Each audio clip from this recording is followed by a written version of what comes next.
If you are in your 20s right now, you probably feel like you are just trying to figure things out. You are making some money from your job, you have a ton of expenses, so you are spending it, maybe you are trying to save a little. And if you are lucky, you are doing well, maybe you are investing a little bit. But there are a few financial decisions in this decade of being in your 20s that end up mattering way more than what most people even realize. So in this video, I am going to be sharing with you guys 5 financial decisions, or just like 5 money habits that will make or break your 20s. And if you can dial these in, you can get way ahead of the pack, especially if you are in your early 20s. If you are 20, 21, 23, you can really start to get ahead of people if you are smart about these 5 financial decisions. So before we jump into the video, go ahead and comment down below what is the best money rule that you follow right now. So for me, I would say my best money rule is that I try to invest before I have fun money. So I still keep a little bit of money for fun, whether that is going out to eat or going to, different entertainment, the movies, Topgolf, whatever that looks like, right? But I always make sure to invest first, which has helped me out a lot. But go ahead and comment that down below and let us jump into the video here. Okay, so the first decision that I think is very important is how you handle your first real income. Now, you guys all know what I am talking about here. You go from making minimum wage to making maybe an hourly job that pays a lot more money, or you get a salary job. You are fresh out of college and you go from making, 18 bucks an hour, 15 an hour to making 25, 30, 35 an hour. Before you know it, you are making 50, 60, 70,000 a year, which is a pretty big jump in income. And one thing that is really important during this phase of your life is that first consistent paycheck you are starting to get, and your behavior around that time, that kind of sets a precedent as to what you will do later on when you start to make even more and more money. So it is really important how you handle your first income. And a lot of times people will start to develop habits that they do not even realize they are doing, because it slowly happens over time. It does not happen overnight. One of the most common things here is lifestyle inflation. So their income goes up and then their spending immediately follows that. Like they will make 20,000 extra, and before you know it, they are buying new outfits, they are buying nicer brands or spending more money there. Maybe they are, getting a nice car or a newer car because they did not like their old car, even though it worked perfectly fine. They are trying to find ways to immediately upgrade their lifestyle to show this increase in income, when in reality they do not need to, and everything they had before when they were making 30, 35, 40K a year worked completely fine. So like I said, that could be people wearing nicer clothes, or maybe they are taking a lot more trips, or maybe they are just going out to eat at fancier restaurants. There are all kinds of little ways for these habits to form, but just be very aware that this happens to a ton of people. And I think one thing a lot of people do not understand when it comes to this is they tend to ask themselves, okay, well, do I save this money or do I spend it? When in reality, you should be asking yourself, do you adjust your lifestyle every time you get more money? That is the big thing here. That is the big picture that you want to think about. So are you somebody that gets a promotion, and let us say you make 15K more a year? Are you then going to spend an extra 15K, or are you going to be the person that creates a solid gap between their income and their expenses, and they keep that gap getting bigger and bigger over time? And so being able to recognize this behavior and trying to at least create a gap early on, this can help you out big time later on, especially if you do not adjust your lifestyle to every time you get increases in income. And I feel like I am a pretty good example of this, because I used to be super frugal. Literally my first apartment when I moved across the country when I was 23 years old, I did not have a couch. I did not have a television. I literally just had my desk, my kitchen, and my bed. Very, very frugal. But back then, when I was making 55,000 a year, I was still saving up to buy my first house at the time. I was living within my means. And now that I make more money, I still am investing very consistently. I still live within my means. I try my best to not let lifestyle inflation creep up. Do not get me wrong. Sure, I spend a little bit more money here and there, but relative to the amount that I am making, especially compared to then, the gap has gotten way bigger. And every single year, one thing I always try to do is either find ways to save money or find ways to increase my income. So every year I am doing one of those two things. That way the gap just widens larger and larger over time. And so how you handle getting that first real job, whether it is out of high school, trade school, college, whatever that looks like for you, that is a very important thing. And honestly, this is where investing consistently normally starts out for a lot of people, even if it is not a lot of money. And I talk about that all the time on this channel. Even 25, 50, 100 will go a really long way because you are developing the habit. So that is one of the first decisions that can really impact your 20s. Now, the second decision that a lot of people overlook is whether you should build an emergency fund early on or just completely ignore it. And the reason a lot of people early on do not like this is because it is a very boring decision. It is okay, I just have to save up a little bit of cash. The cash is not doing anything for me. I could be YOLOing all my money into Palantir stock right now. Why would I be saving cash when in reality, what will happen to you? It may not happen today, may not happen 2 years from now, but eventually life is going to throw some stuff at you, and it is going to cost some money, and you are not going to like it, especially if you do not have an emergency fund. Because what happens when you do not have an emergency fund is that you are going to have to then either sell investments, which that definitely sucks, because one, that could be a taxable event. So that is annoying, or you have to sell at a loss, which definitely sucks, or you have to tap into debt. in order to fund an emergency, which you do not want to do. You do not want to be spending 2025 30% interest on a credit card when had you just had an emergency fund to begin with. You could just pull that cash out, pay for the emergency, and then try to replenish your emergency fund right after. Because even if you build up a small emergency fund, I am talking 500, 800, 1,000. That will at least reduce panic decisions and you stressing over the smallest little inconvenience that you have financially. And if you can even build up a pretty good sized emergency fund if you were to happen to get laid off from your job, which I hope that does not happen, but it happens to people all the time. If it does happen and you have a solid emergency fund, you are going to be a lot less stressed than the person that has no money saved up to the side and they still have to pay rent on the first. And then, like I just said before,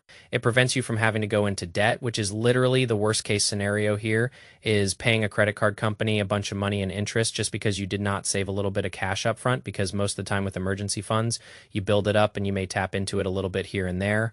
But, for the most part, the goal is that you are not going to have emergencies all the time. It is not that common unless if you are a very unlucky person, but the average person is not going to have emergencies left, right, and center. So sure, you may get a $300 emergency here, 500 here and there. But if you can build up an emergency fund that is 3 to 6 months of your monthly expenses, that is normally a really good just cushion to have. And a lot of times people ask themselves like, oh, well, how much should I save up for the emergency fund? It is not about how much at first. It is about whether you prioritize this at all or you are going to even focus on building up an emergency fund. Because if you can do it, like I said, it could really cover your ass if something goes south. And the thing that sucks with an emergency fund is that if you do not prioritize this early on, it is not a big deal until you have an emergency. And then you are like, oh crap, I do not have any money on the sidelines here to help me out. Now, like I said, you got to sell stock or you got to do something to get money quickly, and you do not want to take on debt. You do not want to sell investments. You do not really know what to tap into. Maybe you even have to sell a physical item just to get some money. Like, you do not want to have to do that. And so whether you build an emergency fund or not is a really important decision. And I think everybody should at least try to build one initially, even,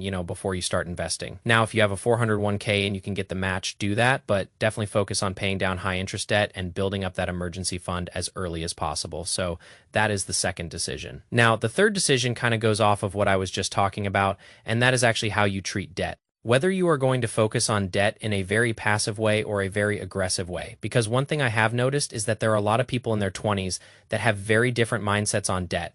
There are some people that are like, no debt at all. I am going to pay that off as soon as possible. And there are people that just normalize it and are totally fine with constantly having debt. And I have to admit here that not all debt is bad, but if you have high interest debt, if you are paying 20, 25, 30% interest, whether it is on a credit card or just any type of loan or any type of debt that you take on, that is high interest debt that you need to prioritize and get rid of immediately. Because I even have a buddy that just constantly has debt. I mean, he always has money on his credit cards. He never pays them off, or he will try to do all these little maneuvers where he is moving it from one card to another, and he is trying to do this stuff. He is trying to optimize his debt when in reality, he is paying hundreds of dollars a month in just minimum monthly payments, and all of that is just going straight to interest. He is not even paying the cards down at all. And so the main decision here is, are you going to treat debt as something that is normal and you are always going to have, or is that going to be something that you prioritize and eliminate? And I am specifically talking about that high interest debt. I am not talking about a little 2%, interest rate on a car or a 3% interest rate on a house. I am talking about that high interest, that 10, 15, 20+% debt. Because like I just said with my friend a second ago, if you are just only making minimum payments, it will stretch the debt out for such a long period of time. And the lenders love that because that is how they optimize the interest right there. Like on their side of things, that is how they win, is by you just barely paying anything and just paying that minimum monthly payment.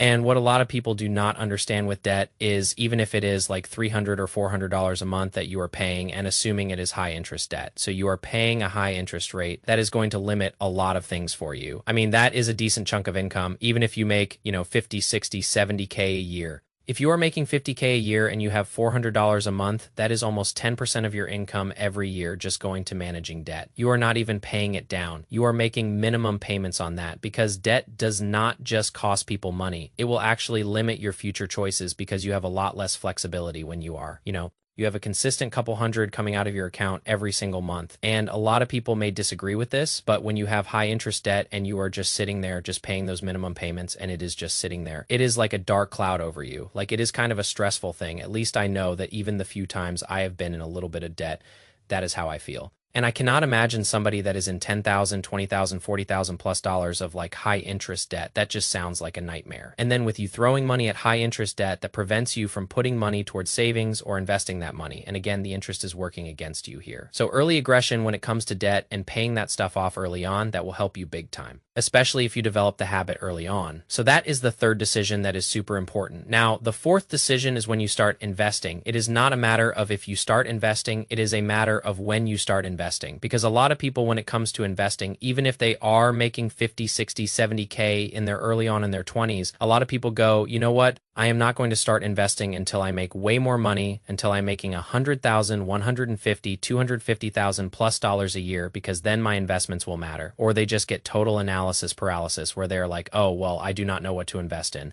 There are so many options, like there are so many finance books out there. You guys can watch every video on my channel and it should give you at least a good baseline on, how to approach investing, but people can definitely get analysis paralysis because they feel very overwhelmed. So it is harder for them to actually start doing it. It is kind of like if you go into a restaurant and they have like 100 options, like if you guys have ever been to Cheesecake Factory, for example. Their menu is huge, right? They have so much good food, but it is like, oh, I do not know if I want this or this or this. Investing can also like happen just like that with people where it is like, oh, should I invest in this or should I go individual stocks or ETFs? Should I hold gold or should I hold silver? Do I invest in internet? And they start asking themselves 100 questions. When in reality, all you have to do is just get started, and the thing that a lot of people miss out on because of this is that when it comes to investing, time matters a lot more than doing things perfectly. You are going to make mistakes along the way. That is anybody starting anything new. Nobody's going to start out investing and just do it perfectly right off the bat. There are probably going to be little mistakes that you make along the way, and that is okay as long as you learn from them quickly and can adapt over time. And honestly, when it comes to finance, there are so many things in the finance industry that are there to confuse you. It really is a very simple thing. I have multiple videos talking about like where should your next dollar go? Like how should you prioritize it, or how to focus on debt, or what are some really good investments, or what is like kind of the main investments that people could get that would probably do pretty well for them over a long period of time. Because like I just said a second ago, it is more important to get started than to worry about being perfect and just starting out and just hitting the ground running. It is okay if you do not start out and you do not do it perfectly off the bat. I know I did not, but you are going to learn and you are going to get better over time. The most important thing is that you start out earlier. You try to start out as soon as possible. There is a saying that I have seen online. I do not know if anybody actually said this, but it basically says like the best time to start investing is now and the next best time is tomorrow. Or I might have butchered that. It might be the best time to start was yesterday. The next best time to start is today. Either way, the point is start investing as soon as possible, because when I started out investing, I was not investing thousands of dollars a month. I was investing $25, $50, $100 a week. It really was not that much. And even if you are not making a ton of money, I do think you could at least, throw yourself $25 a week to build your future. I think that is a good habit to start building small. Then, like I said in the very first decision, as that gap gets bigger and bigger, then you can start investing more. Another thing people do when it comes to the analysis paralysis side of investing is that they always tell themselves, oh, well, I am going to wait for the market to crash. The market is at all-time highs right now. I am seeing a lot of market news that is telling me not to get into the stock market. I am telling you right now, do not sit on the sidelines. I think that is the dumbest thing that people do all the time. The best types of investors are the ones that just invest consistently. They do not care if the market is at all-time highs. They do not care if the market is going to tank in the next year, or if the market does tank in the next year and it does horrible. They are still buying. Always be buying. That is a quote from the Money Guy Show. Another great YouTube channel that I really like to watch, I honestly shout them out fairly often on this channel, so if you have not seen them, go check them out. So even if you have small contributions starting out, that is okay, because when it comes to compound interest, time is your best friend. It is much better to start out when you are 20 and you are investing $25, $50, $100 a week than to wait till you are 30 just to invest $500 a month or $1,000 a month. One of the biggest mistakes a lot of people make is they just sit on a ton of cash and they are just waiting to feel ready. They are sitting there, they are going, I am going to wait for the market to drop 30%. Then the market drops 30%. And then they go, actually, I am going to wait for the market to rebound a little bit. Then it rebounds. And then what happens is they turn around, they go, I am going to wait for the next crash. Before you know it, the market has already gone up 200, 300%, and then it drops another 10 or 20%. Like had you just been buying the whole time, you would be in a lot better position. And so that is one of the most important decisions. Apologies on the tangent there, but I see this one all the time. There are people that I even know, like right now, I am 27. There are people that I know that are 27, 28, 30 years old that still refuse to invest. They are still sitting there on the sidelines, and that is not a smart move, especially if you want to build a good financial future for yourself. Because believe it or not, there's actually a lot of Americans that do not even start investing until they are 45, 50, 55. And then, they are supposed to retire in 10, 15, 20 years, and they just getting started when, like I said before, time is on your side when it comes to investing. So the sooner you start, the better off you're going to be, even if it is a small amount initially. So always remember that. So that is the fourth decision. Now, the fifth decision, I might even make a whole video talking about this, but the fifth decision is what you value. So what I mean by this is, do you care about your lifestyle now, or do you care about having a little bit more flexibility in your future? And this is a very long-term thing that people do not understand that can completely define their success. Because in your 20s, you are young. You have a lot of energy. You probably have a lot more free time than somebody who has a wife and kids, right? But a lot of times people in their 20s, they try to enjoy their life immediately. They go buy a new car, they go buy these, super nice brands, they spend a bunch of money on all this stuff, they are taking tons of trips, which may definitely seem fun in the moment, and do not get me wrong, you can still do some of these things with balance, but what a lot of people do is they do not understand delayed gratification. They spend all their money right now. They have to have fun this weekend. They have to go spend $300 at the bar, when all you have to do is just think about your future self 5 to 10 years from now. I am not even saying you have to wait 30 or 40 years. But if you do want to build a lot of wealth, the longer that time horizon, the better it is. But still, even if you can just think medium term, I am talking 5 to 10 years, and you can just delay some things today and you can still do it later on, and you can invest in yourself right now. It can put you in a really, really good position. I know so many people in their 20s that spent all of their money traveling, and yes, they have great memories and they have great times. I am not hating on that stuff, but they do not have any money at all. They have not built anything up for themselves financially. And even worse,